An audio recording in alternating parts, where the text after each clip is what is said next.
안녕하십니까. 상한가닷컴 발밤입니다. 이 시간에는 여러분들이 별로 좋아하지 않는 주식 강의에 대하여 이야기할까 합니다.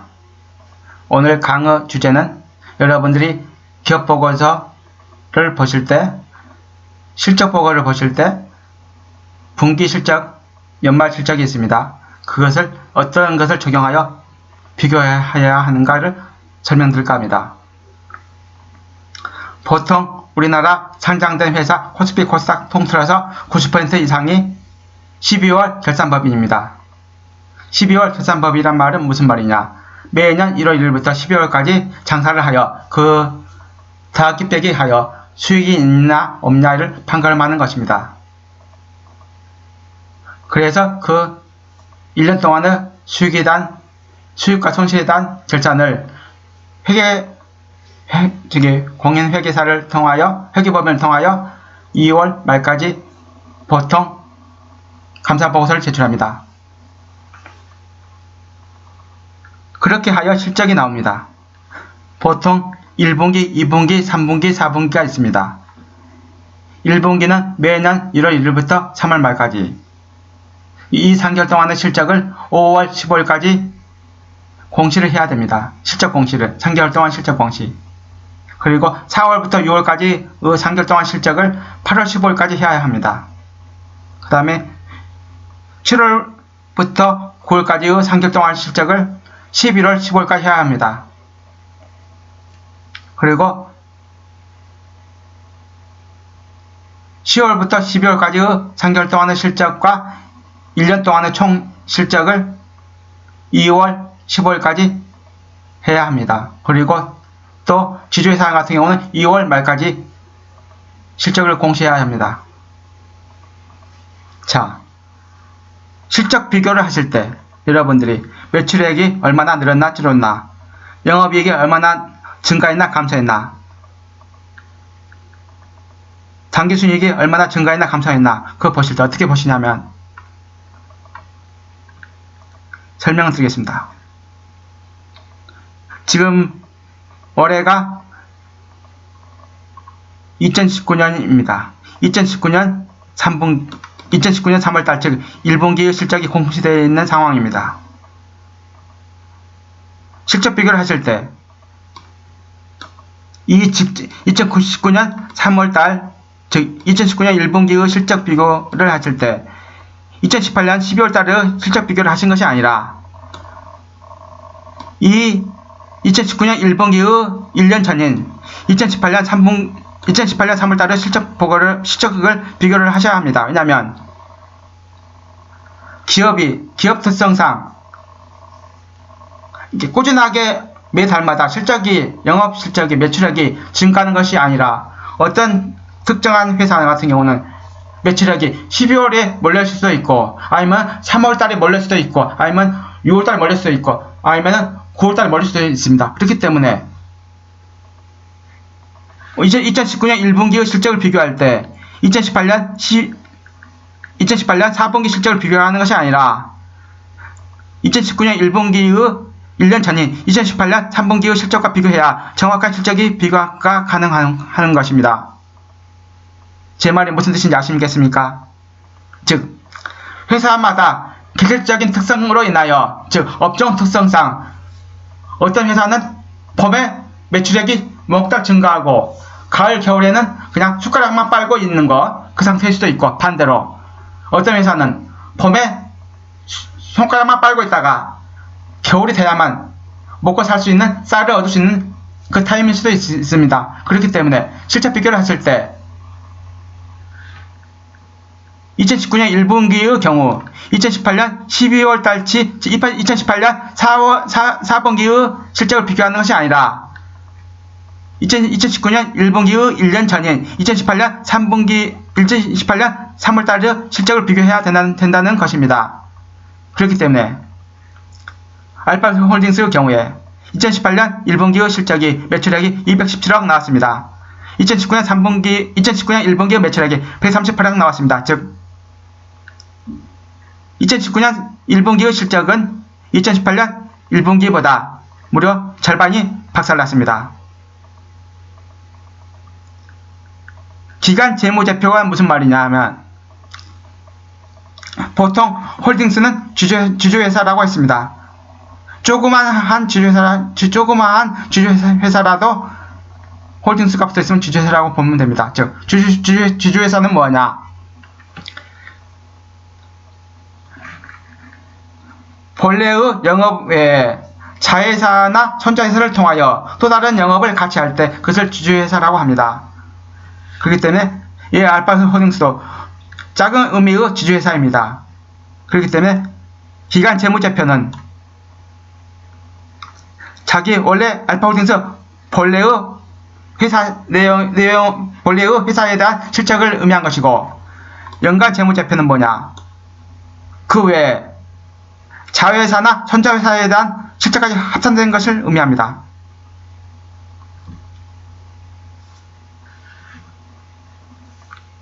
제가 말씀드린 것은 연결을 말씀드린 것입니다.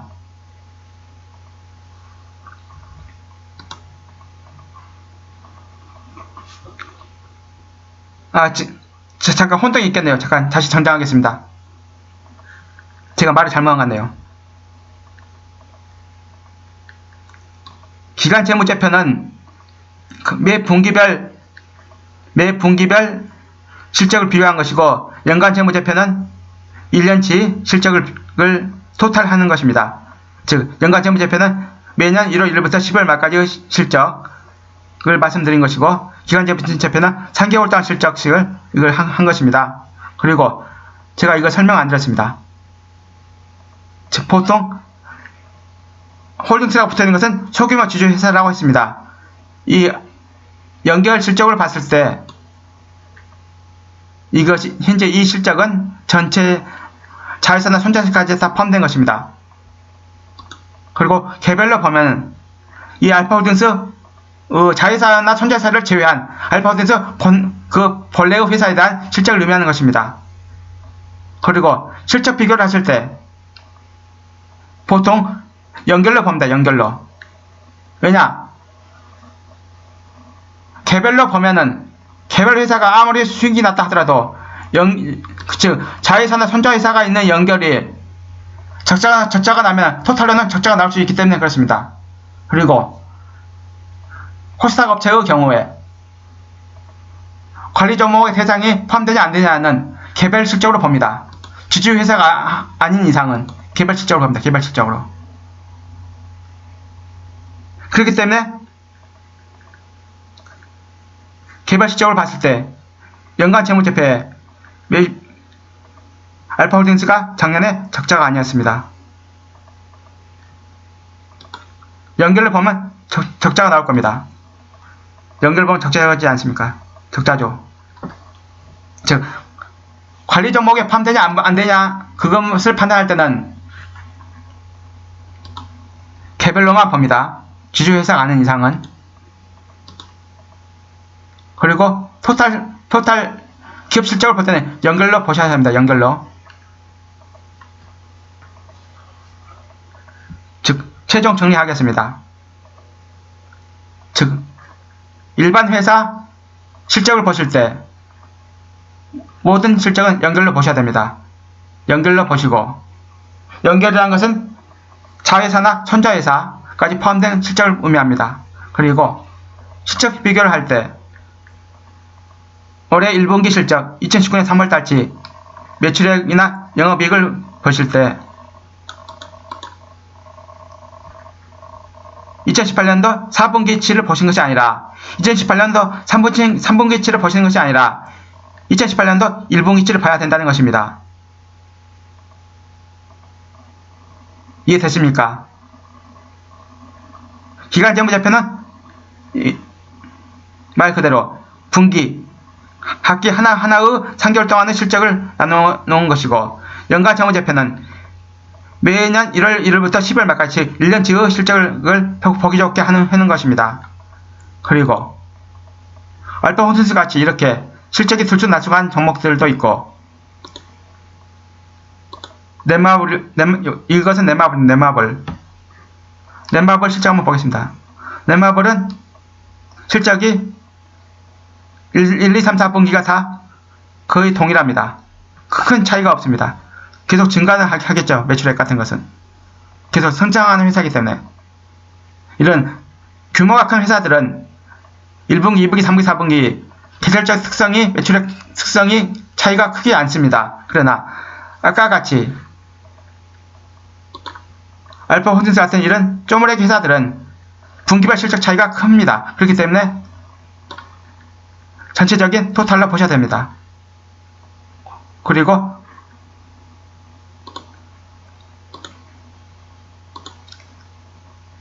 LG전자 한번 보겠습니다. LG전자 2019년 3분기 2019년 3월달 실적, 2019년 1분기 실적, 2018년 1분기 실적과 비교해야겠죠. 매출액 15조 1230억 원, 2018년도 1분기에, 2019년 1분기에 14조 9151억, 즉 매출액이 올해 1분기가 전년도 대비, 전년 분기 대비 약간 감소한 상태입니다. 이런 식으로 비교하는 것입니다. 즉 2018년 4분기 실적이 15조 7723억이었습니다. 매출액이. 그런데 2019년 1분기에 14조 9151억으로 줄었습니다.